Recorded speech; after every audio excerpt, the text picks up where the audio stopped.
Terima kasih, Bu Ketua. Biasa rapat kalau itu sekarang Pak Ketua, Bu Ketua kita adresnya. Anda Bu Ketua juga kan? Yang terhormat Ibu Victoria Tahir, founder dari Bloomberg Technos, Bapak Stefanus Ade Hadiwijaya, Managing Director Investment Danantara. Awas, kenapa gue yang terhormat ke dia? Salah gue. Kidding. Bapak Roger Finney, CEO Bloomberg. Ibu Yoko Sari, Pemret Bloomberg. Mana dia? Oh, itu dia ya.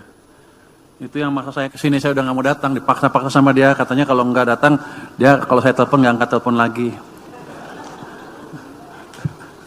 Para CEO, founder dan pimpinan perusahaan yang hadir pada acara ini, selamat siang. Salam sejahtera untuk kita semua. Saya cuma dikasih waktu 10 menit, ngomong apa ya? Oke.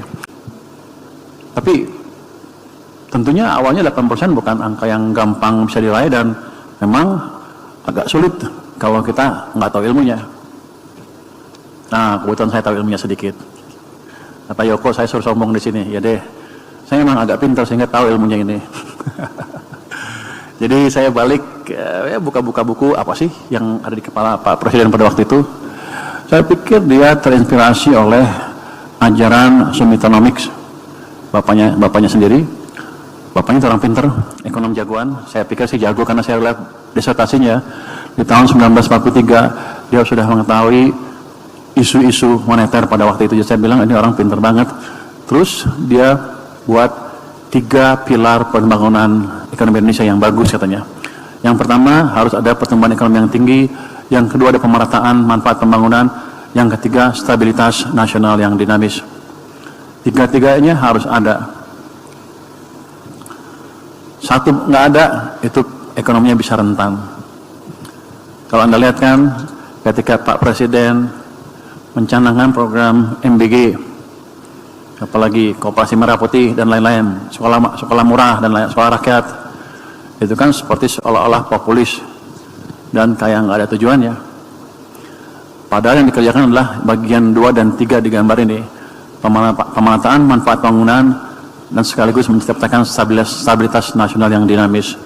Jadi kalau rakyat kita ini, kalau ada program langsung dari pemerintah yang langsung menangani masalah mereka atau meringankan beban hidup mereka langsung amat senang ke pemimpinnya.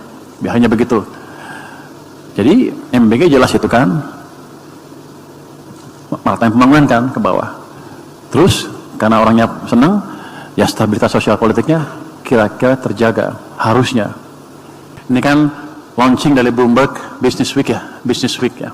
Terjemahan ya kalau nggak salah ya, dari bahasa Inggris ke Indonesia ditambah dengan artikel bahasa Indonesianya ya. Dulu saya langganan Business Week. Sebelum diakuisisi Bloomberg kan dia sendiri kan Business Week. Itu salah satu majalah bisnis terbaik di Amerika.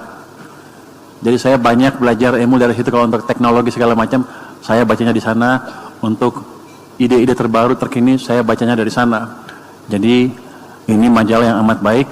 Kalau nggak salah pernah juga diterjemahkan di sini terus hilang. Ini sekarang versi baru lagi ya. Mudah-mudahan sekarang bisa lebih lama hidupnya. Kalau nggak nanti tahun depan kita launching lagi yang baru. Ini saya paling nggak suka kalau pakai dikasih iPad nih, suka mati-mati. Jadi saya harapkan Bloomberg Business Week bisa memberikan jendela baru kepada para pelaku bisnis di sini tentang bagaimana perkembangan ekonomi dunia dan perkembangan teknologi biasanya. Yang paling saya suka kan di Business Week ada teknologinya tuh. Saya suka baca bagian teknologi dari Business Week karena betul-betul biasanya sih forward looking. Setelah saya baca berapa bulan kemudian atau setahun kemudian baru keluar tuh teknologi di lapangan. Jadi betul-betul forward looking. Saya dulu sih nggak pernah miss baca Business Week dan langganan saya. Langganannya bukan online, waktu offline saya langganan setiap minggu keluar sampai itu hilang. Jadi selamat kepada Bloomberg Technos yang bisa melaunch majalah yang amat baik ini. Mudah-mudahan ini bisa membuat cerdas orang Indonesia ke depan ya. Saya harap begitu. Saya cuma sedikit, 10 menit, udah 10 menit belum? Udah ya?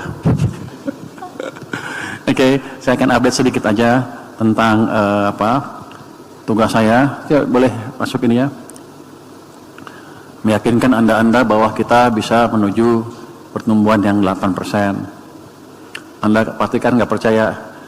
Oh, bukan nggak percaya. Yang bikin bukan saya ya, Pak Prabowo. Waktu Pak Prabowo bikin pertumbuhan yang 8%, ini nggak ada ini ya.